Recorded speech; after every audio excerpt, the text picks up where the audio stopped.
शास्त्रों की गूंज सुनाई दे और जब शब्दों में राष्ट्रधर्म की चेतना प्रकट हो तो कोई साधारण वक्ता नहीं, एक युग दृष्टा बोलता है। और ऐसे ही सुधांशु त्रिवेदी जी बोलते हैं। भारतीय राजनीति, संस्कृति, दर्शन तीनों को एक माला में उन्होंने पिरोया है और वो किसी परिचय के मोहताज नहीं है। वाणी में वैदिक ओज है, तर्क में वैज्ञानिक धार है और दृष्टि में राष्ट्र का गौरव रखते हैं। मैं चाहूंगा सुधांशु जी का आप जोरदार तालियों से स्वागत करें, लेकिन पहले देखते हैं उनका एक सफर। जात हमारी ब्रह्म है और माता पिता है राम, घर अपनों है शून्य में अनहद में विश्राम।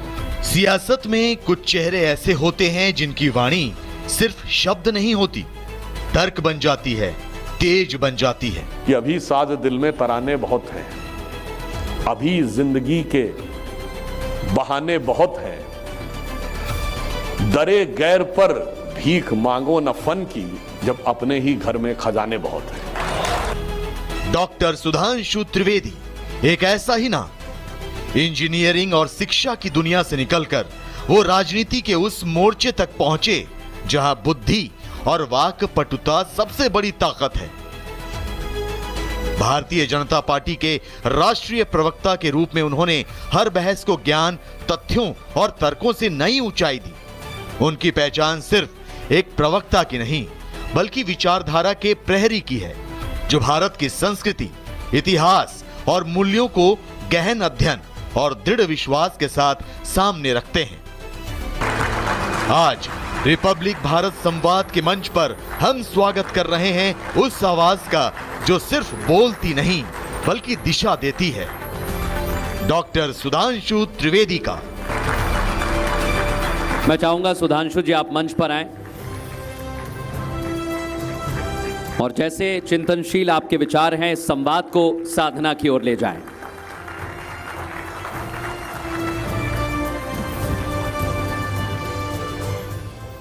इस सभागार में विराजमान रिपब्लिक नेटवर्क के प्रमुख अर्णव गोस्वामी जी, भाई ऐश्वर्य कपूर जी, आचार्य प्रमोद कृष्णम जी, आदरणीय मुकेश खन्ना जी और यहाँ उपस्थित सभी सम्मानित बहनों और भाइयों, आज जब हम इस विषय पर संवाद के लिए एकत्र हुए हैं तो दुनिया का दौर कुछ अलग दिखाई पड़ रहा है। There is a tussle on tariff and there is a confusion on what is going to be there in the future, what are the challenges and how the things will come out। मगर इसी के साथ साथ अगर आप देखें तो दुनिया में भी एक बड़े बदलाव का दौर है और ऐसा नहीं कि भारत में ये पहली बार हुआ है। मैं याद दिलाना चाहता हूं 1998 पोखरण एक्सप्लोजन, 11 और 13 मई 1998, उसके बाद हम पे लगे आर्थिक प्रतिबंध और उस समय जितने भी सो कॉल्ड इंटेलेक्चुअल्स थे उन्होंने कहा this government has ruined this country. क्यों? उन्होंने कहा ना हमारे पास उस जमाने में फिजिकल इंफ्रास्ट्रक्चर था, ना हमारे पास फाइनेंशियल इंफ्रास्ट्रक्चर था, ना एक पैसा कोई लगाने को तैयार था, भारत में $1 लगाने को तैयार था, और ऊपर से इकोनॉमिक सैंक्शंस। अब तो ये देश खत्म। मई 1998, 2 साल से कम का समय, मार्च 2000, बिल क्लिंटन अमेरिकन प्रेसिडेंट 5 दिन के लिए भारत में। क्या हो गया ऐसा 2 साल के अंदर? जब उस दौर में हमने निकलकर यह स्थिति स्थापित की थी तो आज तो हमारी स्थिति में बहुत भारी अंतर है, क्योंकि हर चुनौती एक नई संभावना को लाती है।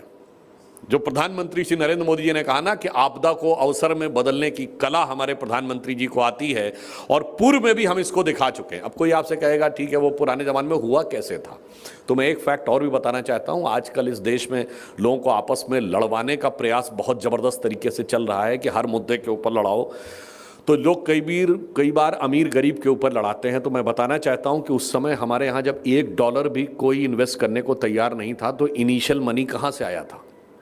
पुराने लोगों को अगर याद हो, रिसर्जेंट इंडिया बॉन्ड निकाले थे वाजपेयी सरकार ने, $5 बिलियन के सब्सक्रिप्शन का टारगेट रखा गया था और $5.2 बिलियन आया था। किसने लगाया था? एनआरआईज ने लगाया था, इंडियंस ने लगाया था, बाहर के बिजनेसमैन ने लगाया था। यानी आज जिनके खिलाफ पूरा वातावरण नफरती बनाने का प्रयास किया जाता। अगर दौड़ में देखें तो उस समय भारत की अर्थव्यवस्था डूब गई होती, मगर सबने मिलकर काम किया और उसके बाद इंफ्रास्ट्रक्चर का जो दौर आया, मैं आपको लॉजिकली भी बताना चाहता हूं कि वो चीज कैसे हुई। पहले तो पैसा आया बाहर से, नेक्स्ट हमें इंफ्रास्ट्रक्चर खड़ा करना था, तो इंफ्रास्ट्रक्चर खड़ा करने के लिए जब नेशनल हाईवे डेवलपमेंट प्रोजेक्ट बनने की बात आई तो 50 पैसे का सेस लगाया गया पेट्रोल पे, उससे इनिशियली 50,000 करोड़ रुपए आया। वो तो जस्ट शुरुआत करता है, ये मैं दिसंबर 99 की बात कर 98-99 की बात कर रहा हूं। और उसके बाद क्या हुआ कि लिक्विडिटी किस सेक्टर के पास चाहिए, सीमेंट एंड स्टील, तभी तो इंफ्रास्ट्रक्चर सेक्टर ग्रो करेगा। तो क्या किया गया कि जो rate of interest housing loan के 14-14.5% थे, उन्हें घटाकर 7.5 पौने 8 तक लाया गया। जैसे ही हाउसिंग रेट ऑलमोस्ट हाफ हुआ, मिडिल क्लास ने भारी मात्रा में हाउसिंग लोन लेना शुरू किया। जैसे ही हाउसिंग लोन लेना शुरू किया तो क्या हुआ, जो कंस्ट्रक्शन सेक्टर में बूम आ गया और लिक्विडिटी किसके पास आ गई, सीमेंट एंड स्टील इंडस्ट्री के पास, जिसको इंफ्रास्ट्रक्चर के लिए लिक्विडिटी चाहिए थी। तो मिडिल क्लास को मकान मिलने लगा, इंफ्रास्ट्रक्चर खड़ा होने लगा, और उस समय हमारा लेबर स्किल्ड नहीं था, अनस्किल्ड था। अनस्किल्ड लेबर का सबसे ज्यादा एम्प्लॉयमेंट की कैपेसिटी अगर होती है तो कंस्ट्रक्शन में होती है, तो लोगों को रोजगार मिलने लगा। और इसके बाद सियाटल 1999 नवंबर 1999 में सियाटल में सारे जो विकासशील देश थे हमारे साथ खड़े हो गए। नवंबर 99 में आप जाके चेक करिएगा, ये भारत पे आरोप लगा कि India has sabotage the Seattle conference. हमने कहा दुनिया हमारे खिलाफ होती है, होने दीजिए। नवंबर 99 वो चेंज हुआ और मार्च 2000 में 4 महीने के अंदर अमेरिकन प्रेसिडेंट 5 दिन के लिए भारत आए, जो किसी भी अमेरिकन प्रेसिडेंट की लॉन्गेस्ट भारत की यात्रा है। आज अगर हम कहें कि साहब वो तो पुरानी बात थी, आज क्या होगा, तो आज हम जहां पे आके खड़े हैं, सिर्फ कल ही परसों ये न्यूज आई है कि मोबाइल के एक्सपोर्ट में जो यूएस को होता है, I am talking US specific, mobile export में भारत ने चाइना को पीछे छोड़कर अमेरिकन मार्केट में largest exporter of mobile handset बन गया है। कितना, केवल कुछ साल पहले 13% था हमारा, अब शेयर वहां 44% हो गया है। और जो चाइना का शेयर 65% था वो 25% पे आ गया है। And just couple of weeks back visa को पीछे छोड़कर हमारा डिजिटल प्लेटफॉर्म यूपीआई एक दिन में सबसे ज्यादा डिजिटल ट्रांजैक्शन करने वाला कंट्री बन गया है। और फिर इतना ही नहीं है, just last month World Bank की रिपोर्ट आई है कि among all the major economies of the world सबसे कम इनइक्वालिटी भारत में है। जो उनकी इंडेक्स है उसमें हम 25.2 पे हैं, यानी अमीर और गरीब के बीच में जिस खाई को बढ़ाने और लड़ाने का प्रयास किया जाता है, वर्ल्ड बैंक की रिपोर्ट कह रही है कि सबसे कम वो भारत के अंदर है। और वैसे उसका एक और कारण भी है, सिर्फ हम दुनिया के इकलौते देश हैं जहां पर आपको कई ऐसे इंस्टीट्यूशंस मिल जाएंगे जहां साल में 365 दिन फ्री का खाना मिलता है। मंदिरों में भंडारा और गुरुद्वारों में लंगर, ये दुनिया में और किसी संस्कृति में देखने को नहीं मिलता। वहां तो लोग क्या कहते हैं, there can never be a free lunch, and if there is a free lunch there has to be poison in it. और इसलिए मैं कहना चाहता हूं कि भारत में एक और आप दृष्टि से देखिए, आज हम डिजिटल ट्रांजैक्शन में दुनिया के नंबर 1 देश हैं। यही एक दौर था, हमारे एक फाइनेंस मिनिस्टर थे जिन्होंने फ्लोर ऑफ द हाउस पे खड़े होकर कहा था भारत में लोग कम पढ़े लिखे हैं, टेक सेवी नहीं है, how they can transform to digital technologies. आज हम नंबर 1 देश नहीं है। दुनिया के कुल डिजिटल ट्रांजैक्शन का 48% अकेले इंडिया में होता है, which is more than put America China together. आप याद करिए, जापान के प्राइम मिनिस्टर आए थे दिल्ली के खान मार्केट में, उन्होंने डिजिटली दिया था पेमेंट। इमैनुअल मैक्रोन फ्रांस के प्रेसिडेंट आए और जयपुर में चाय वाले को कुल्हड़ की चाय पीकर चाय का पेमेंट डिजिटली किया था। That's how India is emerging today. और अब आप ये कहेंगे सिर्फ यही ट्रांसफॉर्मेशन नहीं है, उस ट्रांसफॉर्मेशन में पहली बार ऐसा हुआ है कि वर्ल्ड एआई समिट हुई पेरिस में and India became co chair with France.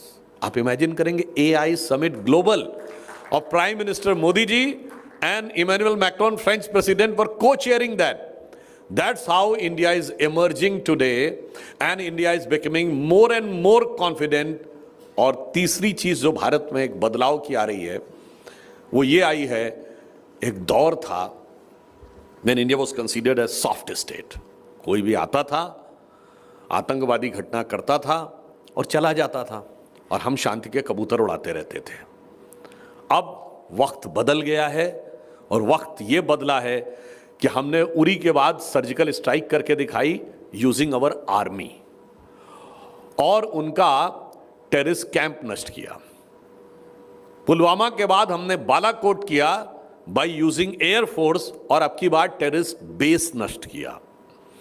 और पहलगाम के बाद हमने उनके 177 किलोमीटर तक अंदर जाकर नो कॉन्टैक्ट वॉर यानी मिसाइल के द्वारा ही क्या किया, जैश ए मोहम्मद और लश्कर तैयबा के हेडक्वार्टर्स जो बहावलपुर और मुरीदके में थे उनको नष्ट किया.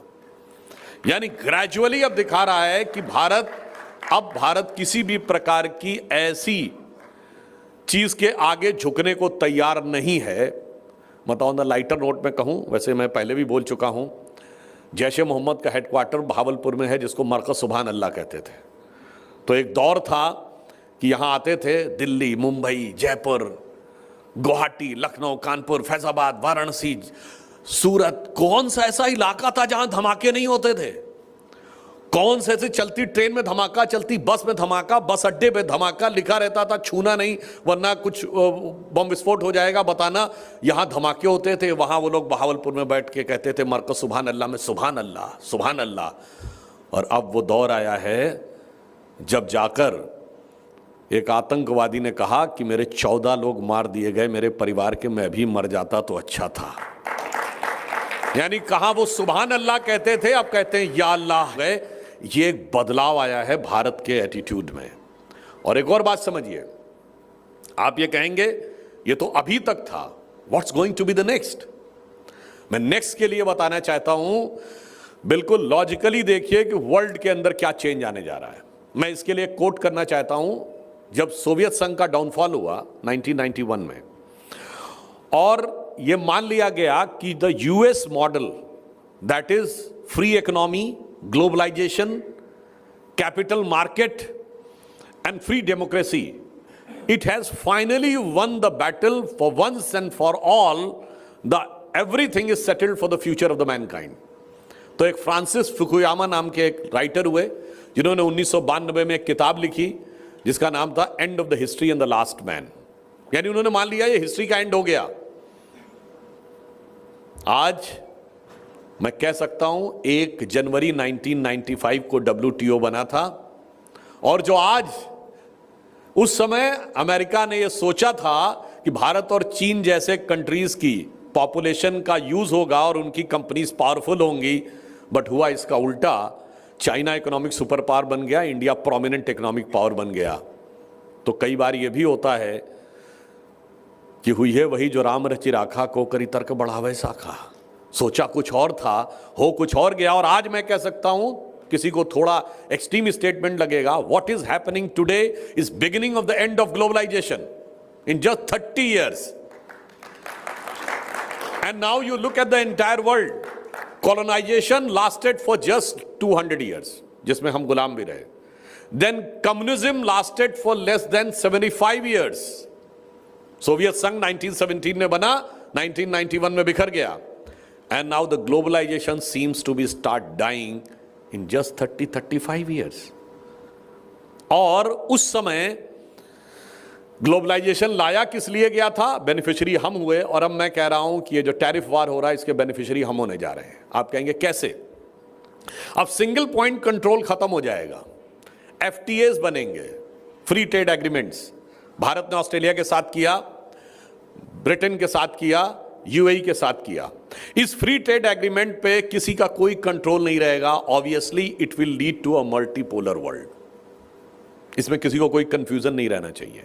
अब आप कहेंगे who will be the beneficiary of the multipolar world? अब मैं कहूंगा इंडिया, तो आप कहेंगे how come you are saying that India will be the beneficiary of the multipolar world?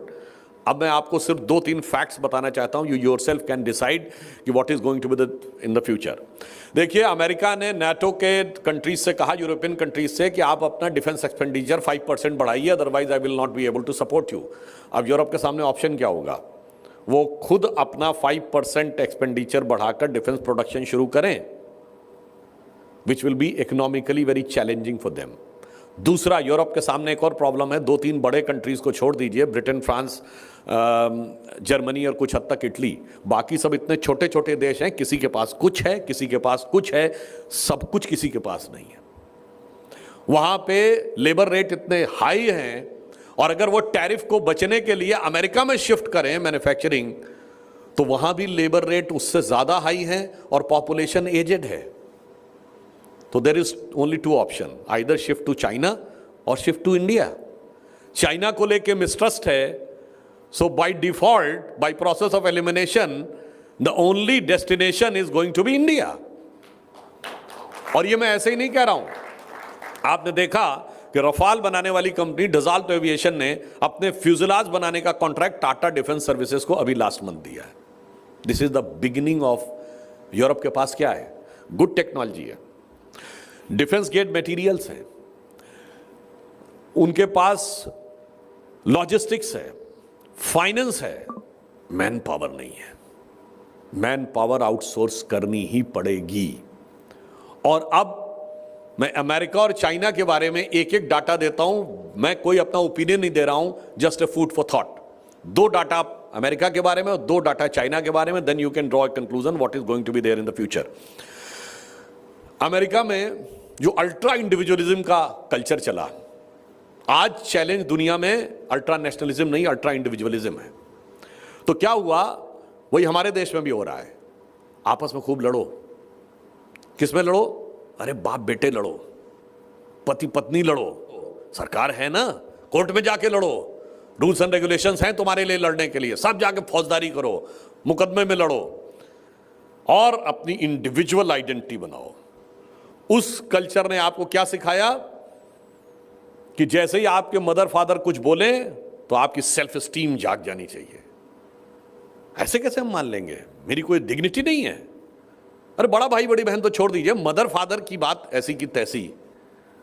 वही आपको कल्चर ये बताता है कि when you are going to join a profession, there are only 2 laws of profession. Number 1, boss is always right. Number 2, if there is any confusion, refer to rule number 1।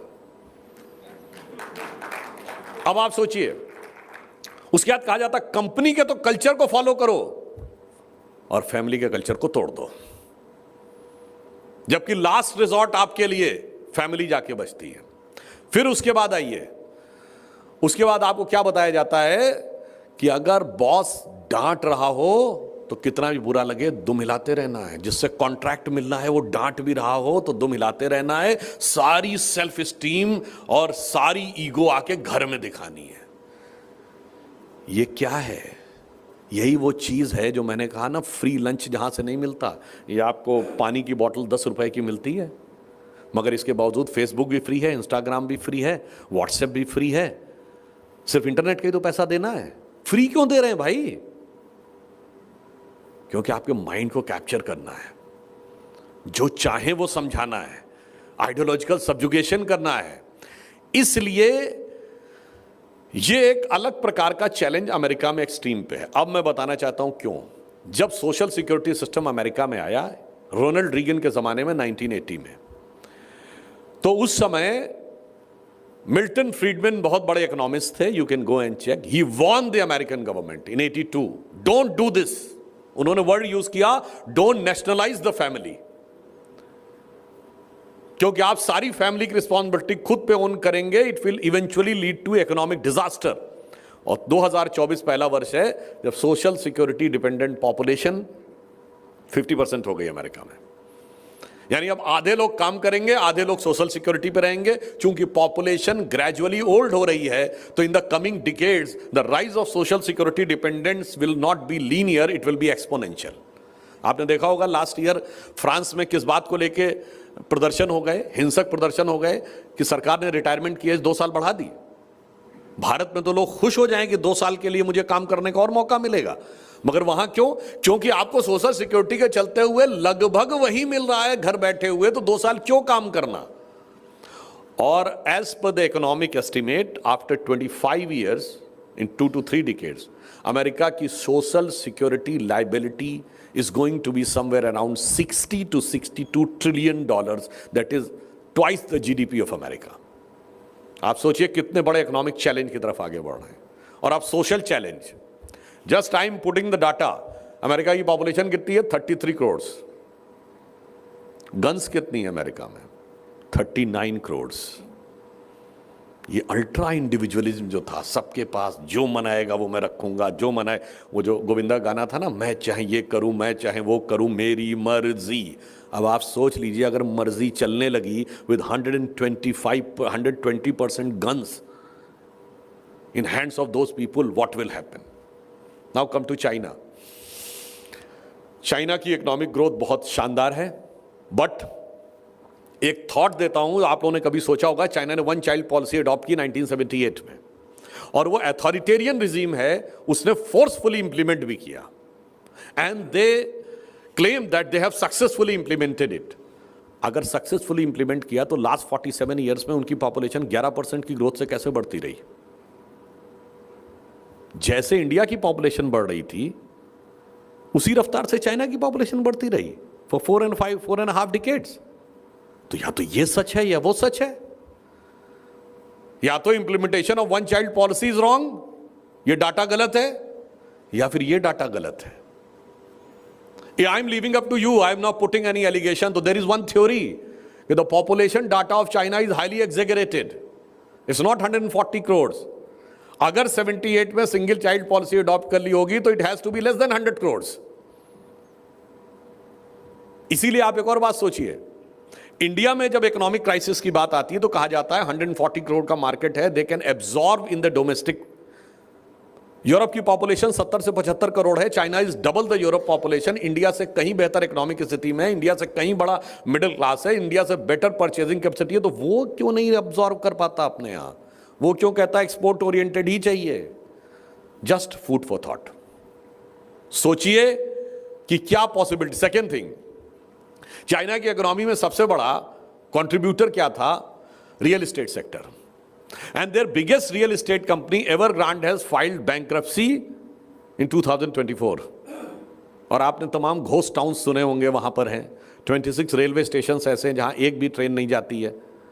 71 banks का loan था एवरग्रांड के ऊपर। तो real estate जो 30% contribute कर रहा था GDP में, वो बबल बर्स्ट कर गया है। इसके बावजूद रेट ऑफ ग्रोथ बहुत शानदार है। थोड़ी ये बातें हजम नहीं होती हैं, इसलिए अमेरिका और चाइना दोनों का डाटा आप सोचिए और उसके बाद देखिए कि भारत किस दिशा की तरफ इन परिस्थितियों के बीच में। यूरोप में एक अलग प्रकार का चैलेंज है, demographic. As per one media report, 20 साल से कम उम्र के 25% लड़के लड़कियां यूरोप में मुस्लिम हैं, और मुस्लिम ओरिजिनल नेटिव मुस्लिम नहीं है। Most of them are migrant from the Middle East. Now you can imagine what challenge Europe is going to. आपने जस्ट आपको एक पिक्चर दिया, अगले 1 से 2 डिकेड में क्या चैलेंज अमेरिका के पास है, क्या चैलेंज यूरोप के सामने और क्या चैलेंज चाइना के सामने है, और उसके बाद क्या चैलेंज और अपॉर्चुनिटी हमारे पास है। चैलेंज क्या है हमारे पास? चैलेंज ये है, इंडिया को एक्सटर्नल कोई चैलेंज नहीं है। मैंने बताया एक्सटर्नल सिचुएशन इंडिया के लिए मोस्ट फेवरेबल है। चैलेंज अंदर है, क्योंकि हमारे यहां तमाम लोग बैठे हुए हैं जिनको यह इंश्योर करना है कि इंडिया की ग्रोथ ना आने पाए। और यह भी बात मैं फैक्ट के साथ कोट करता हूं, यह आज से नहीं हो रहा है। भारत के अंदर एक स्ट्रक्चर्ड प्रयास पिछले कुछ सालों में चल रहा है to fragmentation of India on various things. I am quoting Pakistan की सेनेट की एक first report of committee of whole published in October 2016 on उसका शीर्षक है the policy of recent development, policy on recent development between India and China, India and Pakistan. उसके point number 8 और 9 पे जाके देखिएगा वो क्या कहता है। वहां पे Islamabad policy research institute quoted by Pakistani Senate in their report in October 2016, 8-9 साल पुरानी बात कह रहा हूं, वो कह रहा है कि इंडिया की फॉल्ट लाइंस को हमको टारगेट करना है, मुस्लिम, क्रिश्चियन एंड सिख। फिर वो कहता है हिंदू सोसाइटी के अंदर दलित और अदर बैकवर्ड क्लासेस को टारगेट करना है। और उसके बाद लिखा हुआ है कि साहब इसको टारगेट करके जो हिंदुत्व की पॉलिटिक्स है, जो मोदी की एंटी पाकिस्तान पॉलिसी है, उसको डिमोलिश करना है। पॉइंट नंबर 9 में क्या लिख रहा है? कह रहा है इसके लिए हमको आउटरीच करना है। किसको आउटरीच करना है? कह रहा civil society, section of media, section of intellectuals and the political parties. अब मैं दूसरी बात कहता हूं, 2014 में पावर चेंज हुई तो लोगों को लगता था ये तो फ्लूक था, तुक्का था, 19 में लौट आएंगे। 19 के बाद छटपटाहट बढ़ गई। अब आप जाके चेक करिए, 2021 में पूरी दुनिया के कई इंस्टीट्यूशंस में एक कॉन्फ्रेंस होती है, डिसमैंटलिंग ग्लोबल हिंदुत्व। फिर भारत में कॉन्फ्रेंस होती है 21, 22, 23 में, इरेडिकेशन ऑफ सनातन धर्म। उसके बाद 2021 मार्च में एक हेनरी लूसी फाउंडेशन है, जिसमें कि वो बाकायदा एक रिसर्च पेपर पब्लिश करते हैं कि हिंदू मेजॉरिटरिज्म को कैसे कंटेन करना है, और उसके लिए लगभग $4 लाख का फंडिंग सिर्फ पेपर बनाने के लिए की जाती है, नॉट फॉर प्रोजेक्ट। तो उसमें आता है कि कास्ट डिवाइड को बढ़ाना है और इसके लिए कास्ट सेंसस के इशू को आगे बढ़ाना है। इसीलिए हमारी सरकार ने डिसीजन लिया कि कास्ट के आइडेंटिफिकेशन को डिस्ट्रक्टिव हाथों में नहीं जाने देना है, उसका पॉजिटिव और कंस्ट्रक्टिव यूज करना है। और इसीलिए मैं कहता हूं 2020 से पहले का उनका कोई डिमांड दिखा दीजिए। अब यह संयोग है या प्रयोग है, मैं सिर्फ आपके सामने फैक्ट्स रख रहा हूं which you can verify from your sources. अब आप देखिए, एक नया दौर शुरू हुआ भारत के अंदर डिवीजन क्रिएट करने का। याद करिए, कर्नाटका के एक मिनिस्टर थे, फाइनेंस मिनिस्टर, जिन्होंने कहा कि साउथ जो है वो ज्यादा टैक्स देता है, नॉर्थ कम देता है। तो उनसे जर्नलिस्ट ने पूछा तो क्या अलग हो जाना चाहिए? हाँ, हम अलग होने की सोचेंगे, नॉर्थ साउथ के डिवाइड करो। उसके बाद क्या डायलॉग बोला तेलंगाना के सीएम ने बिहार के लोगों के लिए कि उनका डीएनए खराब है और हमारा डीएनए अच्छा है? क्या बोला तमिलनाडु के मिनिस्टर ने यूपी और बिहार के लोगों के लिए? हम किसी काम को छोटा बड़ा नहीं मानते, वो कहते हुए यहां सफाई करने के लिए आते हैं। अब आप देखिए, तमिल और हिंदी का कॉन्फ्लिक्ट 60s में सुना था। महाराष्ट्र में उत्तर भारतीय बनाम मराठी की बात हुई थी, पर मराठी बनाम हिंदी का टसल आप पहली बार देख रहे हैं। अब कन्नड़ बनाम हिंदी का टसल आप पहली बार देख रहे हैं। और मैं अभी से भविष्यवाणी कर रहा हूं, अगले 6 महीने में आप बांग्ला बनाम हिंदी का टसल देखेंगे, क्योंकि भारत को लड़ाना है, दक्षिण और उत्तर को लड़ाना है, प्रांतों को लड़ाना है, भाषाओं को लड़ाना है। और मजे की बात, जिन्होंने अपनी भाषा में कभी इंजीनियरिंग और मेडिकल पढ़ाया नहीं, वही लड़ाने के लिए लगे हुए हैं। मोदी जी की सरकार ने आके 16 भारतीय भाषाओं में इंजीनियरिंग और मेडिकल की पढ़ाई शुरू की है।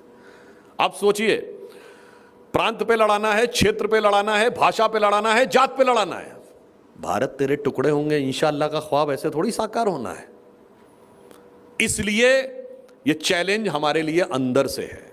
जैसे हम लोग एक दौर में जब बच्चे थे तो संग में गीत था कि हो गए हैं स्वप्न सब साकार, कैसे मान ले हम, टल गया सर से व्यथा का भार, कैसे मान ले हम। तो वो चीज़ की अगली पंक्ति आज बहुत गंभीर है। राष्ट्र को हैं लोग भूले, स्वार्थ है युग मंत्र सारा, वर्ग जाति विभेद की अब बह रही है कलुष धारा। इस अमा के तिमिर को, मतलब रात्रि के अरुणिमा क्या मान ले हम, टल गया सर से व्यथा का भार कैसे मान ले हम। इसलिए हमें ध्यान रखना है कि बाहर भारत के लिए बहुत अनुकूल परिस्थितियां हैं, मगर अंदर बस एक पंक्ति याद रखिएगा, हम कभी नहीं भी हारे हैं दुश्मन के छल छंदों से, हम तो सदा ही हारे हैं अपने घर के जयचंदों से। तो हमें यह ध्यान रखना है कि देश के अंदर क्या हो रहा है। और अंत में मैं ये कहना चाहता हूं, फैक्चुअल पोजीशन मैंने आपके सामने रखी, आगे क्या होने वाला है एक शॉर्ट टाइम में, ये फ्यूचर आगे रखा, मगर इसके साथ साथ भारत दुनिया को देने क्या जा रहा है। इसको भी समझिए, भारत का राइज किस लिए होने जा रहा है? वर्ल्ड को डोमिनेट करने के लिए नहीं होने जा रहा है। आप एक हिस्टोरिकल पैराडाइम शिफ्ट को समझिए। वर्ल्ड की ओल्डेस्ट सिविलाइजेशन राइज कर रही है। It is awakening from A slumber of millennium, और इसीलिए उन सबको डर लग रहा है, क्योंकि हमें अपने पे कॉन्फिडेंस की कमी है। दुनिया की जितनी भी बड़ी बड़ी शक्तियां, थिंक टैंक, थियोलॉजियंस हैं, उनको पता है कि इंडिया और हिंदू सोसाइटी का राइज नहीं होना चाहिए, वरना बहुत खतरा हो जाएगा। और मैं ये भी कहता हूं, भारतीय समाज में हर वर्ग कुछ ना कुछ सीख देता है। मुस्लिम समाज की बहुत अच्छी बातें हैं जो सीख देती हैं। वहां पर वो कहते हैं हमें गैस मिली, ठीक है, हमें शौचालय मिला, हमें घर मिला, आयुष्मान भारत मिला, वो सब तो ठीक है, हेल विद इट।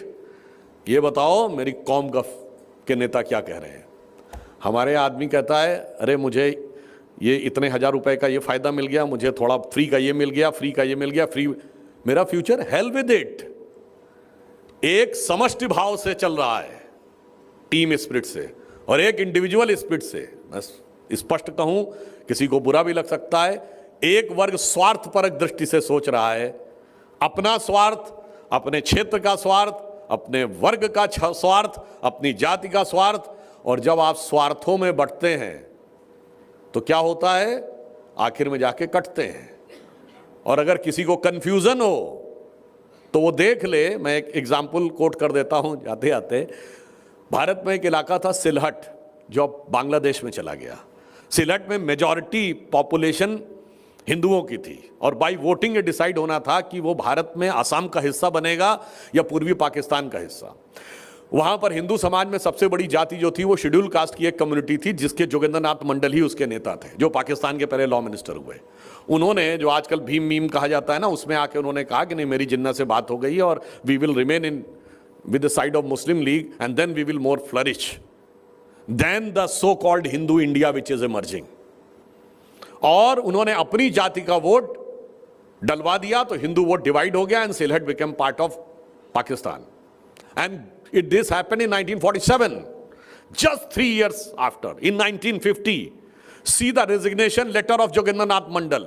वो पैथेटिक होके कहते हैं कि उन्हीं की जाति के लोगों के घरों में आकर गांवों में आग लगाई गई, लोगों को मारा गया, महिलाओं से बलात्कार हुआ, और कहा गया एक ही रास्ता है, कन्वर्ट हो जाओ या कट जाओ। और दुखी होकर वो भारत भाग के आए। तो जयचंद से लेके जोगेंद्रनाथ मंडल तक जिसने कट्टरपंथियों का साथ दिया है, उसका हश्र क्या हुआ, इस देश को याद रखना चाहिए। तो फिर मैं एक बात कहूं कि कहनी है एक बात हमें इस देश के पहरेदारों से, संभल के रहना अपने घर में छिपे हुए गद्दारों से, जो जनरल बिपिन रावत ने 2.5 वॉर की गई थी। लास्ट में मैं कहना चाहता हूं, बी रेस्ट एश्योर्ड, इंडिया का टाइम आ गया है। जो प्रधानमंत्री जी ने कहा ना, यही समय है, सही समय है। कैसे? बड़े बड़े दिव्य महापुरुष कह के गए हैं। स्वामी विवेकानंद ने अपना अंतिम समय, जब 1901 में वो अमरनाथ की गुफा में गए, 1902 में उन्होंने शरीर छोड़ दिया, उन्होंने बाहर निकल के कहा था, मैंने ध्यान लगा के देखा, भारत माता दिव्य आभा के साथ संपूर्ण विश्व को मार्गदर्शन देने के लिए पुनः सिंहासनारूढ़ होने जा रही है, और वो समय सिर्फ 1 शताब्दी दूर है। तो 1 शताब्दी 2002 में पूरी हुई, और जाके चेक कर लीजिए 2003-4 में इंडिया की सक्सेस स्टोरी होनी शुरू हुई। And the third quarter of 2003 and 4 we touch 10% growth rate. ठीक है, एक ही क्वार्टर के लिए तय की। 2004 में हमारा फॉरेन एक्सचेंज रिजर्व 100 बिलियन पहुंचा। श्री अरविंदो ने कहा था कि भारत एक महान संक्रमण काल से गुजर रहा है, जो 175 साल का है, और इसमें ये शुरू से, जब ये 175 साल पूरे होंगे, इसके बाद इंडिया अपनी पीक की यात्रा प्रारंभ करेगा। और इस 175 साल के संक्रमण काल का उन्होंने प्रारंभ माना स्वामी रामकृष्ण परमहंस के जन्म से। Swami Ramakrishna Paramhansa was born in 1836 and 175 2011 में होते हैं। अब 2012 के बाद भारत में कुछ तो बदलाव दिखा था ना। इसका मतलब अब वो भारत की वो यात्रा शुरू हो गई है, और वो शुरू होकर विश्व को क्या संकेत देगी, ऐसे समझिए। अभी इस बार कुंभ हुआ, 66 करोड़ लोग आए। दुनिया में 72% लोग ऐसे थे, क्योंकि ये सोशल मीडिया के दौर का पहला कुंभ था, जिनको ये पता ही नहीं था कि भारत में कोई इतना बड़ा आयोजन होता है। 50 लाख लोग बाहर से आए 66 करोड़ में, जो गैर हिंदू थे। किसी ने नहीं कहा, उनको रोका नहीं। और सोचिए उनकी इच्छा थी कि भारत में आए। कोई गैर क्रिश्चियन कहता मुझे वेटिकन जाना है धार्मिक यात्रा से, टूरिस्ट के लिए नहीं। कोई गैर मुस्लिम कहता है कि मुझे हज जाना है, और अगर कह दे तो सबसे पहली शर्त होती कन्वर्ट हो जाओ। यहां 50 लाख आए, सबने आकर श्रद्धा से आकर ये किया, और कोई कन्वर्ट होने के लिए नहीं कहा गया। आज राहुल गांधी जी इतना डायलॉग देते हैं, मैं विनम्रता से पूछना चाहता हूं कि सोनिया गांधी जी 2001 में आई थी, कुंभ मेले में स्नान करके गई संगम नोस पे। उत्तर प्रदेश और केंद्र दोनों में हमारी सरकार थी। अटल जी भारत के प्रधानमंत्री थे, राजनाथ सिंह जी उस समय यूपी के सीएम थे। किसी ने नहीं कहा कन्वर्ट हो जाओ, वो आज बगैर कन्वर्ट हुए हज की यात्रा करके दिखा दें। इसलिए मैं कह रहा हूं वो आबे जमजम में जाके उसका पानी लेके दिखा दे बगैर कन्वर्ट हुए। इसलिए मैं कहना चाहता हूं देश के सामने ये जो चेंजेस हैं, मगर अब देश ट्रांसफॉर्म होने के लिए आगे बढ़ रहा है। बड़े बड़े लोगों ने यह संकेत भी दिया है, और आप यूं समझ लीजिए हम उन्हें मैसेज क्या देंगे। वो 50 लाख लोग आए, क्या देखने आए यहां। मैं एक बात रिपीट करके अपनी बात समाप्त करूंगा, यद्यपि ये बात मैं पहले बोल चुका हूं। उन्होंने कहा दुनिया में सुख किसमें है, कहा पैसा मिल जाए तो सब सुख है, बाप बड़ा ना भैया सबसे बड़ा रुपया, ये मार्क्स की थ्योरी थी। दूसरे ने कहा शारीरिक सुख मिल जाए तो सब कुछ बढ़िया है, सिगमंड फ्रॉइड की थ्योरी। तीसरे ने कहा नेम एंड फेम मिल जाए बस दुनिया में सब कुछ बढ़िया है। मगर जब वो आते थे नागा साधुओं को देखते थे तो वो चौंक जाते थे, अरे भाई इनको क्या चाहिए, ना पैसा चाहिए, न फिजिकल प्लेजर चाहिए, न नेम एंड फेम चाहिए। आप किसी नागा साधु के पास जाएं, आपका कोई काम हो गया हो तो आपने तमाम किस्से सुने होंगे, वो डांट के भगा देते थे, कभी कभी गाली बक देते थे। तो आपको लगता था भाई इसमें क्या है, मैं तो साधुवाद देने गया था और आप जो है वो मुझे डांट दिए। इसलिए कि वो नेम एंड फेम से भी दूर रहना चाहते थे। तो जब वो आते हैं तो भारत को देखकर उनके कॉन्सेप्ट में और हमारे कॉन्सेप्ट में क्या फंडामेंटल डिफरेंस आ जाता है, जिसे एक पंक्ति में मैं कहना चाहूंगा कि वेस्ट की थॉट और हमारी थॉट में अंतर जो कुंभ के नागा साधुओं में दिखता है कि वो सुख खोजें भौतिकता में, वो सुख खोजें भौतिकता में, मदिरा में मांस की बोटी में, ये भस्म रमाए अपने तन पर खुश हैं सिर्फ लंगोटी में। और यहां मार्क्स भी फेल, मैक्स वेबर भी फेल, सिगमंड फ्रॉइड भी फेल। तो इसलिए मैं लास्ट में कहता हूं बिल्कुल आश्वस्त रहिए, इंडिया का समय आ गया है। जो प्रधानमंत्री जी ने कहा यही समय है, सही समय है, भारत का अनमोल समय है। तो इसे एक पंक्ति में कहेंगे, भारत मां अंगड़ाई लेती, सुप्त चेतना जाग रही, ऋषि मुनियों की देवधरा फिर अपना रूप संवार रही। और लास्ट में यह भी समझ लीजिए, गौरवशाली अतीत हमें प्रेरणा दे रहा है, स्वर्णिम भविष्य हमारी प्रतीक्षा कर रहा है, बस वर्तमान में कोई गलती नहीं करनी है।